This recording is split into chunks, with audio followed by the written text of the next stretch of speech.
أعوذ بالله من الشيطان الرجيم بسم الله الرحمن الرحيم سورة الانعام آیت نمبر 8۔ وقالوا لولا انزل عليه ملك ولو انزلنا ملكا لقضي الامر ثم لا ينظرون۔ ترجمہ، اور یہ لوگ کہتے ہیں کہ اس پیغمبر پر کوئی فرشتہ کیوں نہیں اتارا گیا، حالانکہ اگر ہم کوئی فرشتہ اتار دیتے تو سارا کام ہی تمام ہو جاتا، پھر ان کو کوئی مہلت نہ دی جاتی۔ تفسیر۔ یہ دنیا چونکہ انسان کے امتحان کے لیے بنائی گئی ہے، اس لیے انسان سے مطالبہ یہ ہے کہ وہ اپنی عقل سے کام لے کر اللہ تعالیٰ پر اور اس کے بھیجے ہوئے رسولوں پر ایمان لائے۔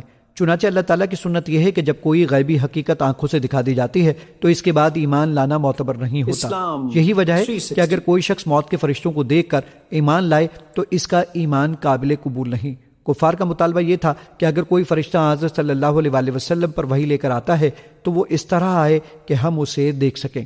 قرآن کریم میں اس کا پہلا جواب تو یہ دیا ہے کہ اگر فرشتے کو انہوں نے آنکھ سے دیکھ لیا تو پھر مذکورہ بالا اصول کے مطابق ان کا ایمان معتبر نہیں ہوگا اور پھر انہیں اتنی مہلت نہیں ملے گی کہ یہ ایمان لا سکیں۔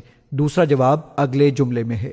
آیت نمبر 9۔ وَلَوْ جَعَلْنَاهُ مَلَكًا لَجَعَلْنَاهُ رَجُلًا وَلَلَبَسْنَا عَلَيْهِمْ مَا يَلْبِسُونَ۔ ترجمہ، اور اگر ہم فرشتے ہی کو پیغمبر بناتے تب بھی اسے کسی مرد ہی کی شکل میں بناتے اور ان کو پھر ہم اسی شبہ میں ڈال دیتے جس میں اب مبتلا ہیں۔ تفسیر۔ یعنی اگر کسی فرشتے ہی کو پیغمبر بنا کر بھیجتے یا پیغمبر کی تصدیق کے لیے لوگوں کے سامنے بھیجتے تب بھی اس کو انسانی شکل ہی میں بھیجنا پڑتا، کیونکہ کسی انسان میں یہ طاقت نہیں ہے کہ وہ کسی فرشتے کو دیکھ سکے۔ اس صورت میں پھر یہ کافر لوگ وہی اعتراض دہراتے کہ یہ تو ہم جیسا ہی آدمی ہے، اس کو ہم پیغمبر کیسے مان لیں۔ آیت نمبر 10۔ وَلَقَدِ اسْتُهْزِئَ بِرُسُلٍ مِّن قَبْلِكَ فَحَاقَ بِالَّذِينَ سَخِرُوا مِنْهُمْ مَا كَانُوا بِهِ يَسْتَهْزِئُونَ۔ ترجمہ، اور اے پیغمبر، حقیقت یہ ہے کہ تم سے پہلے بھی بہت سے رسولوں کا مذاق اڑایا گیا ہے، لیکن نتیجہ یہ ہوا کہ ان میں سے جن لوگوں نے مذاق اڑایا تھا ان کو اسی چیز نے آ گھیرا جس کا وہ مذاق اڑایا کرتے تھے۔ تفسیر۔ وَلَقَدِ اسْتُهْزِئَ بِرُسُلٍ مِّن قَبْلِكَ، اور اے نبی آپ دل گرفتار نہ ہوں، آپ سے پہلے بھی تو رسولوں کا اسی طریقے سے مذاق اڑایا گیا، یہ صرف آپ پہلی مرتبہ نہیں ہے۔ اے نبی کہہ دیجئے کہ میں کوئی نیا نویلا رسول نہیں ہوں، مجھ سے پہلے بہت رسول آئے، لیکن یہاں بات اللہ کہہ رہے ہیں وَلَقَدِ اسْتُهْزِئَ بِرُسُلٍ مِّن قَبْلِكَ، اے نبی آپ سے پہلے بھی جو رسول آئے ان کا مذاق اڑایا گیا۔ حضرت نوح کا کیسا کیسا مذاق اڑا ہوگا، 950 برس تک اڑا ہوگا۔ آپ کو تو ابھی 10-11 برس ہوئے ہیں، وہ 950 برس تک ہمارے اس بندے نے جو ہے وہ جھیلا ہے سب کچھ۔ فَحَاقَ بِالَّذِينَ سَخِرُوا مِنْهُمْ مَا كَانُوا بِهِ يَسْتَهْزِئُونَ، بالآخر پھر گھیر لیا ان لوگوں کو کہ جو ہنسی مذاق اڑاتے تھے اسی چیز نے جس کا وہ استہزاء کرتے تھے۔ معاملہ وقت کا ہے، ٹائم فیکٹر کے سوا کچھ نہیں ہے۔ ابھی آپ کہہ رہے ہیں کہ کوئی جلدی سے دکھائی دیا جائے تاکہ ان کی زبانیں تو بند ہو جائیں کم وقتوں کی، لیکن یہ کہ نہیں، ہماری حکمت میں ابھی نہیں ہے کہ ہم کوئی ایسا معجزہ دکھائیں۔ آیت نمبر 11۔ قُلْ سِيرُوا فِي الْأَرْضِ ثُمَّ انظُرُوا كَيْفَ كَانَ عَاقِبَةُ الْمُكَذِّبِينَ۔ ترجمہ، ان کافروں سے کہو کہ ذرا زمین میں چلو پھرو، پھر دیکھو کہ پیغمبروں کو جھٹلانے والوں کا کیسا انجام ہوا۔ تفسیر۔ مشرکین عرب شام کے تجارتی سفر کے دوران سمود اور حضرت لوط علیہ السلام کی قوم کی بستیوں سے گزرا کرتے تھے، جہاں ان قوموں کی تباہی کے آثار انہیں آنکھوں سے نظر آتے تھے۔ قرآن کریم انہیں دعوت دے رہا ہے کہ وہ ان قوموں کے انجام سے عبرت حاصل کریں۔ آیت نمبر 12۔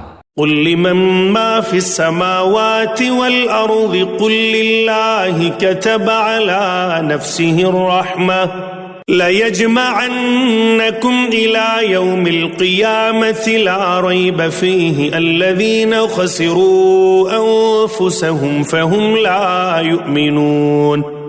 ترجمہ، ان سے پوچھو کہ آسمانوں اور زمین میں جو کچھ ہے وہ کس کی ملکیت ہے، پھر اگر وہ جواب نہ دیں تو خود ہی کہہ دو کہ اللہ ہی کی ملکیت ہے، اس نے رحمت کو اپنے اوپر لازم کر رکھا ہے، اس لیے توبہ کر لو تو پچھلے سارے گناہ معاف کر دے گا، ورنہ وہ تم سب کو ضرور بالضرور قیامت کے دن جمع کرے گا جس کے آنے میں کوئی شک نہیں ہے۔ لیکن جن لوگوں نے اپنی جانوں کے لیے گھاٹے کا سودا کر رکھا ہے وہ اس حقیقت پر ایمان نہیں لاتے۔ تفسیر کہو سب کچھ اللہ ہی کا ہے۔ یہ ایک لطیف انداز بیان ہے۔ پہلے حکم ہوا کہ ان سے پوچھو زمین و آسمان کی موجودات کس کی ہیں۔ سائل نے سوال کیا اور جواب کے انتظار میں ٹھہر گیا۔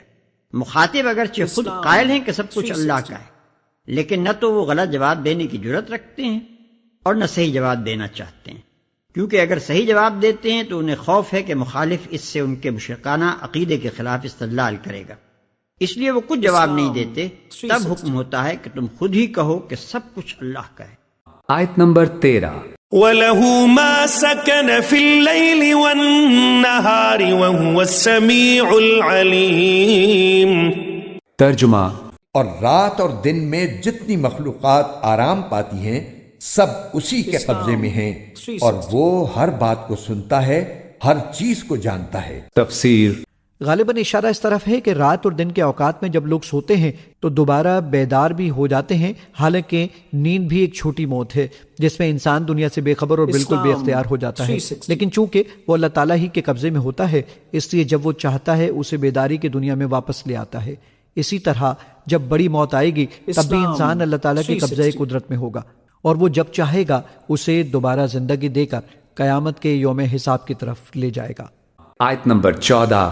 قل أغير الله أتخذ وليا فاطر السماوات والأرض وهو يطعم ولا يطعم قل إني أمرت أن أكون أول من أسلم ولا تكونن من المشركين۔ ترجمہ کہہ دو کہ کیا میں اللہ کے سوا کسی اور کو رکھوالا بناؤں، اس اللہ کو چھوڑ کر جو آسمانوں اور زمین کا پیدا کرنے والا ہے اور جو سب کو کھلاتا ہے کسی سے کھاتا نہیں۔ کہہ دو کہ مجھے یہ حکم دیا گیا ہے کہ فرما برداری میں سب لوگوں سے پہل کرنے والا میں بنوں اور تم مشرکوں میں ہرگز شامل نہ ہونا۔ تفسیر جو روزی دیتا ہے روزی لیتا نہیں ہے۔ اس میں ایک لطیف تعریض ہے۔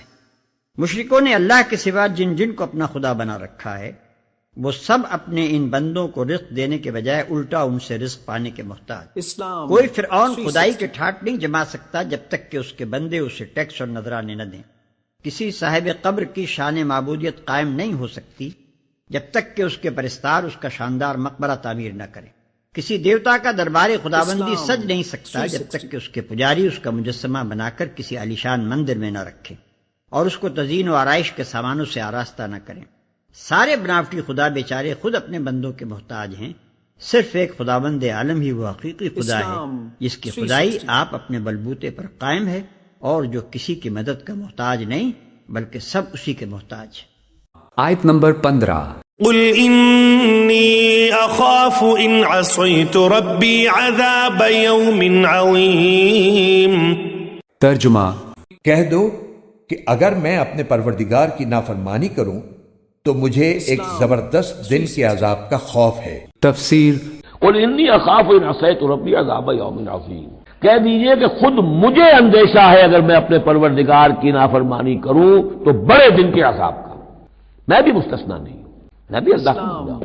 جیسے آپ کو میں کہہ رہا ہوں کہ اللہ کی بندگی کرو ایسے ہی مجھے بھی اللہ کی بندگی کرنی ہے۔ جیسے تم سے کہہ رہا ہوں کہ اللہ کی فرما برداری کرو ویسے مجھے بھی کرنی ہے، اور جیسے تمہیں بتا رہا ہوں کہ اگر نافرمانی کرو گے تو پکڑے جاؤ گے، ایسے ہی میں بھی اگر بالفرض نافرمانی کروں گا تو مجھے بھی اندیشہ ہے۔